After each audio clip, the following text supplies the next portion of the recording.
Oh, It's weird. thank Nobody's you. ever You're welcome. come here to report that like that. We're down again. I don't think she was going to Oh, come she down. didn't She do that? well, she said she would. I said, well, you don't have to come down if you don't want to. And just so you know, Captain, we are streaming. Okay. We are. I don't think mine is. We're not. Well, I'm probably not going to get too specific into any of the investigation. More of a public safety type discussion. So, let me know when you guys are ready. I'm ready. Dave Jackson, DAVEJACKSON, captain of the media unit for the police department. We wanted to relay some information that has come up in the last several weeks over a series of investigations where we have found deceased teenagers, and as we've investigated this around the metro, some of these are working with partners around the metro, have discovered a thread of supposedly prescription medications that have been taken illicitly or not under a doctor's prescription, and have been laced with a substance that has caused death.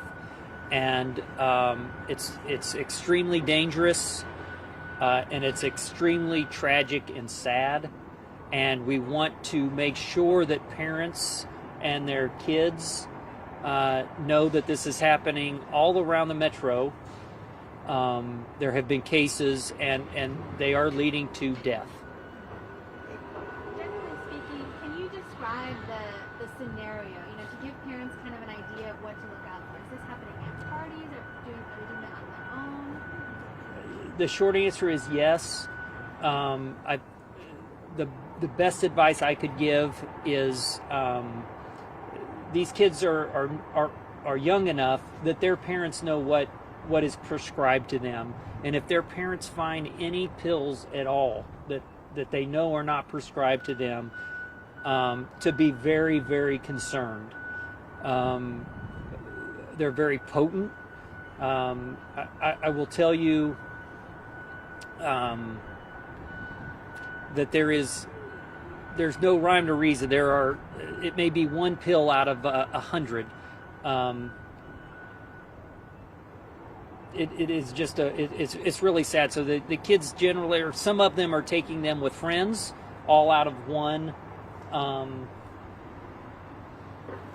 acquisition, let's say, and one of the pills may be laced, and we've seen that. So I don't want to get into very many of the specifics, but I will say that we around the metro we are investigating deaths associated with And you this. said that there's a concentration of these deaths or overdoses in the Northland. Can you describe, location? We have seen some in the Clay County area. We've seen some in the Johnson County area, but I know for sure that in the Clay County area is where we have seen this. What you mentioned that there are deaths and that you're investigating. How many of these deaths, these accidental overdoses, are you guys investigating right now? I don't know, and when you say us, I want to just make Kansas sure Missouri that Police this Department. is the Kansas City, Missouri Police Department, and we are also part of task forces that may investigate around the region. So I don't want to talk about numbers, and I don't want to talk about how we investigate those. I appreciate the question, but some of that is still part of ongoing investigations. So you wouldn't be able to tell us about what that increase looks like? I know you said you're seeing an increase in this, but is it, 5%, 10%? I will say that it 50%? was noteworthy enough that the detectives brought it up to senior command staff on the police department and wanted us to get the word out. Now, I know you're not a chemist, but fentanyl's a really highly dangerous drug. I mean, it can be absorbed through skin, right? Contact? I know that it is extremely dangerous, and I know that it is deadly. I don't know exactly how, through inhalation, through taking it as a pill, or having it on your skin. I don't think that you want to be around any of it. And I think that the message that we would really like to send is that friends that are passing pills around, parents that are finding pills and they say, oh, I gotta have this for a headache, or for whatever reason, that's not okay. That is not good. That is not something to pass down the road, and this is really, really serious. And your kids should not be, there should be no pills in their backpack or in their lunchbox that you don't know exactly what they are and who gave it to them. Right. And you said that it's not every single pill that I have in my hand is laced with fentanyl. It's, one out of a handful.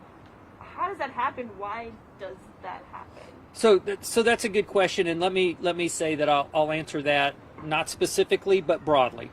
And what generally happens in the illegal drug trade is that some actual drugs are brought in, and then a cheaper material is mixed with those drugs, and then that increases the supply, and they're able to sell it and make more profit. So they're just not mixed well. Some have more than others. Or they add extra pills that are right, exactly right. So I buy 10 pills, I'm actually getting 6 of what I think I am, and I don't know what the other 4 are, something like that. So a parent finds one of these, or something that is curious to them. What does the police department want them to do? Right. So my answer to that is to call 911. If you're looking through your kid's backpack, you find something. If they're 16 years old and you get into their car and you see a pill in the ashtray or whatever it is, we want you to call 911. We want that pill. We want to be able to test it. We want to be able to get it out of circulation. Hopefully it's nothing, but I will also just remind parents while I'm out here that taking a prescription pill that isn't prescribed to you is illegal. So I want to make sure that we're clear of all of the rehab type stuff, of all of the trying to get people help. That is, we hope that people get help. It is also illegal. So keep that in mind. Can you speak to the challenges in responding to these calls? I was just speaking to another police department who had an overdose last night. Within 20 minutes, that person was overdosed. The importance of prevention as opposed to, you have Narcan and ways to deal with it, but it's so quick. Look, I will tell you, yes, as far as response, I will tell you when they brought it to our attention yesterday, I have a teenager, we had a discussion about it, and I rarely bring work home. I will tell you, this is serious, and this is something that you want to educate your kids on immediately. They should not be taking pills that don't belong to them. I can't stress it enough. What was the other part of your question? I'm sorry. It's challenging to arrive to a scene where someone is overdosing and trying to save lives. It's I think that we talk a lot about the stress of officers responding to these tragic situations, and it takes a toll, yes, on the officer, but again, we talk about this with violent crime too, right?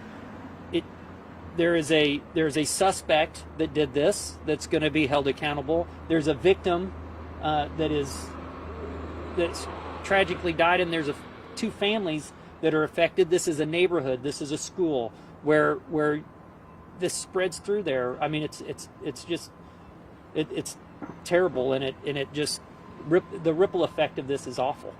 Back to advising parents to call 911 or let you guys know if they do find any pills. Are there any repercussions for doing so? Should kids be scared that my parents are going to tell me and I'm going to get in trouble? Look, I can't answer for every single scenario. I don't know. I don't think that somebody would. I wouldn't want somebody to be scared that they have come across some pills and turn them in. I don't think that anybody would have anything to be afraid of. That I'll leave it at that. No, we want you to call 911. And then the person responsible for this happening, what sort of charges are they facing? We during this investigation, the charges would come from the prosecutor. We put together the case file, we put together the information. The charging documents would come from the appropriate county prosecutor. Is is law enforcement? Say a parent calls in. You guys come out, find out that it is actually something that's an illicit substance. Are there resources that the city can provide for these parents to get them help? Maybe There are several. Yes. Through various anti-drug taxes and through various provisions we have, yes, we do have access to treatment resources. In KCPD, they've had several overdoses. And when it comes to high school students, they've had 3 at the end of this last year. In fact, they're doing a forum tonight to address this. Do you think that it's moving in between jurisdictions? Is there collaboration there? No question. Just a city line, a city or state county line does not affect illicit activity. Good. Thank you, guys. Thank you. Thank you. Yeah. Yeah. Yeah. So great.